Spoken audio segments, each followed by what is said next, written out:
Assalamualaikum warahmatullahi wabarakatuh. Kami dari kelompok 9 ingin presentasikan kasus tentang Setia Novanto. Di sini ada Muhammad Fauzi, lalu ada Risa Ardiansa, dan selanjutnya ada Sofiani, dan saya sendiri atur kelompok kontes. Ada kronologi kasus yang akan dibacakan oleh teman saya, yaitu Risa. Di sini saya akan membacakan kronologi kasus Setia Novanto. Berikut adalah kronologi yang melibatkan Setia Novanto dan Ketua Dewan Perwakilan terlibat dalam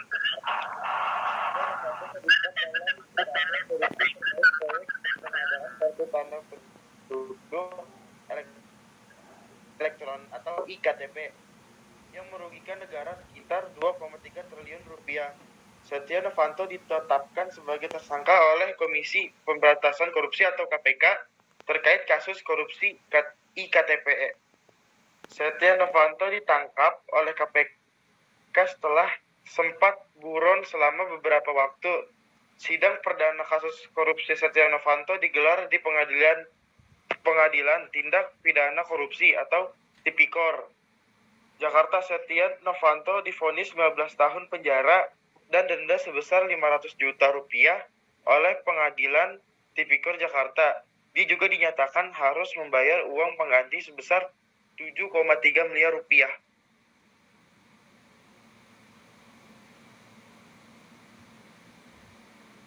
Setia Novanto mengajukan banding atas putusan yang dilanjutkan oleh Pengadilan Tipikor Jakarta. Mahkamah Agung atau MA menolak banding yang diajukan oleh Setia Novanto dan mempertahankan vonis 15 tahun penjara yang dilanjutkan oleh Pengadilan Tipikor Jakarta.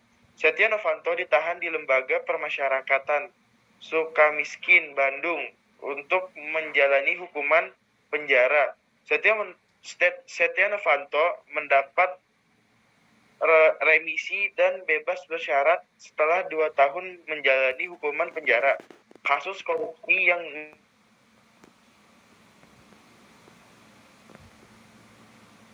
buat dan menarik perhatian publik di Indonesia. Kasus ini menunjukkan upaya pemerintahan dan lembaga penegak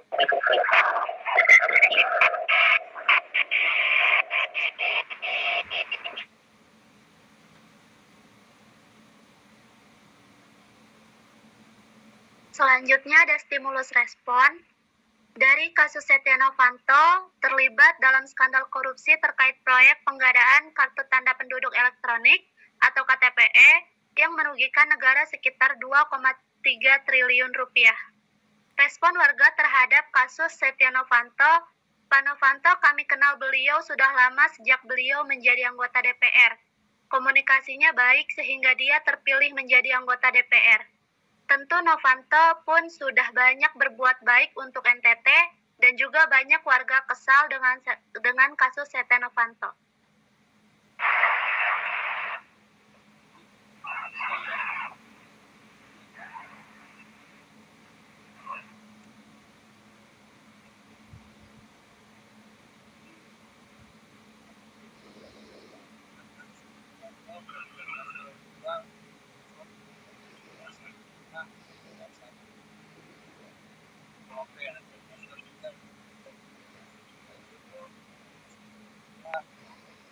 Ayat 1 KUHP dan divonis 15 tahun penjara dan denda sebesar 500 juta rupiah oleh Pengadilan Tipikor Jakarta.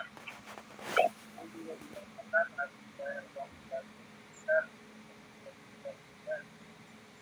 Setia Novanto mengajukan banding atas putusan yang dijatuhkan oleh Pengadilan Tipikor Jakarta Mahkamah Agung atau MA. Jakarta Pengadilan Tipikor Jakarta Mahkamah Agung menolak banding yang diajukan oleh Setia Novanto dan tetap divonis 15 tahun penjara. Selanjutnya ada komunikasi persuasif yang akan dibacakan oleh Muhammad Tika. Komunikasi persuasif. Bentuk komunikasi yang dilakukan sebagai ajakan atau dudukan agar komunikasi mau bertindak sesuai keinginan komunikator. Bentuk komunikasi yang dilakukan sebagai ajakan atau dudukan agar komunikasi mau bertindak sesuai keinginan komunikator. Saya melihat bahwa Setia Novanto selalu saja memiliki alasan ketika dipanggil oleh pengadilan dengan alasan yang tidak masuk akal seperti dibuat-buat. Seperti pada saat Novanto mengalami kecelakaan lalu lintas yang menabrak tiang listrik.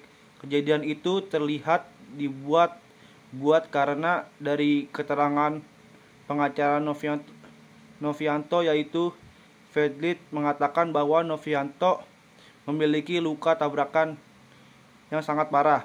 Akan tetapi supir Novianto terlihat baik-baik saja dan juga mobil yang dikendarai oleh Novianto memiliki fasilitas keamanan yang cukup baik berupa sebuah airbag.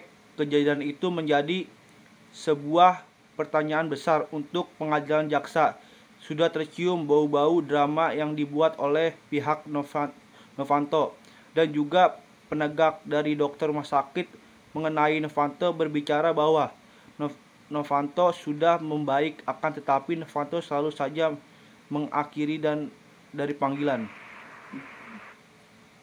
Selanjutnya komunikasi kelompok.